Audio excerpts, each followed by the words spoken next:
Paleo. The idea is simple. Eat only what a caveman would eat. Meat, fish, eggs, vegetables, fruits, nuts. No processed food, no grains, no dairy. Here's what it gets right. Eliminating processed food works. Cutting refined sugar works. High protein intake works. If you come from a diet of fast food and packaged meals, Paleo will absolutely help you lose fat, because almost anything works better than what you were doing before. Here's what it gets wrong. The science behind eating like our ancestors is marketing, not biology. Your body doesn't care if your food existed in the Paleolithic era. It cares about calories, protein, and micronutrients. Cutting out legumes and whole grains removes cheap, nutrient-dense foods for no measurable benefit. You're paying more to eat worse. Bottom line for cutting. It works, but not because it's paleo. It works because it's high protein and low processed food. You can get those same results without the expensive grocery bill. Ketogenic. Under 100 grams of carbs per day, your body runs out of glucose and shifts to burning fat for fuel, a state called ketosis. For fat loss, this works.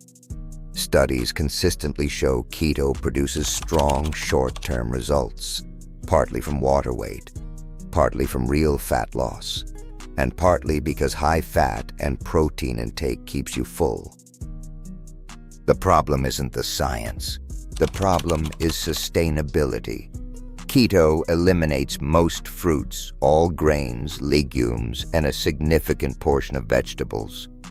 Social eating becomes complicated. Training intensity drops, especially in the first few weeks as your body adapts. And for most people, the moment they reintroduce carbs, the weight comes back fast. Keto is a tool, not a lifestyle. If you have a specific short-term cutting goal, and you can handle severe carb restriction without losing your mind, it delivers. But if you're looking for something you can maintain for months without hating your life, there are better options. Effective, extreme, unnecessary for most. Dukan, 4 phases, starting with pure protein. Nothing but lean meat, fish, eggs, and low-fat dairy. No fat, no carbs, no vegetables in the first phase. The results are fast, and that's exactly the problem. Dukan produces rapid weight loss because it's extremely restrictive. But rapid weight loss without adequate fat and carbohydrates puts your muscle tissue at risk. When your body doesn't have enough fuel from carbs or fat, it starts breaking down muscle for energy. You're not just losing fat, you're losing muscle. That's the wrong direction for anyone who trains. The other issue is long-term sustainability. The 4-phase structure is rigid and difficult to maintain. Most people who complete the diet regain the weight within a year because the eating patterns it teaches don't translate to normal life. Dukan works for fast results on a scale. It does not work for building or maintaining a lean physique. If your goal is to look better with your shirt off, not just weigh less, this isn't the tool.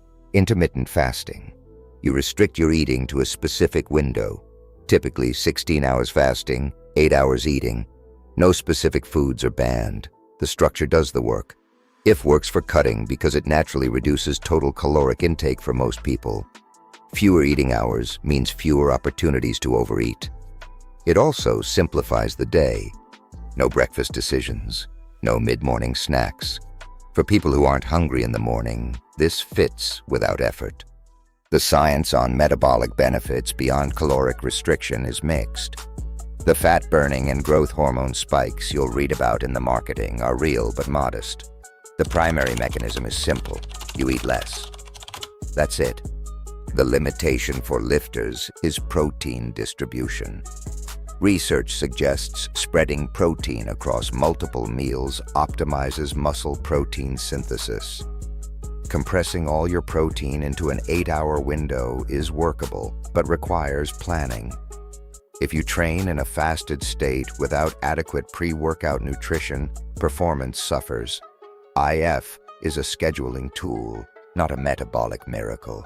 Use it if the structure helps you eat less without feeling restricted. Don't use it if it makes you binge during your eating window.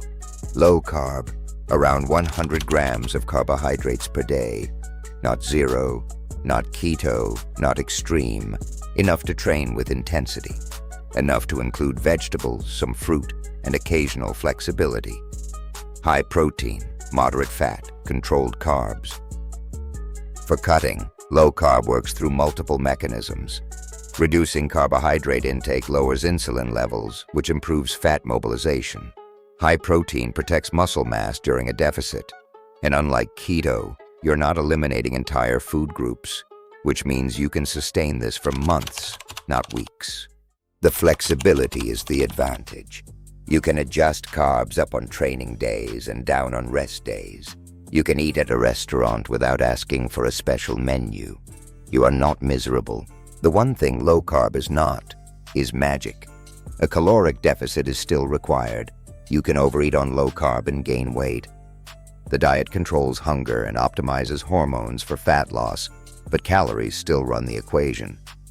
If you want a cutting approach that protects muscle, controls hunger, fits into a real life, and doesn't require you to eliminate half the food that exists, this is it. 5 diets.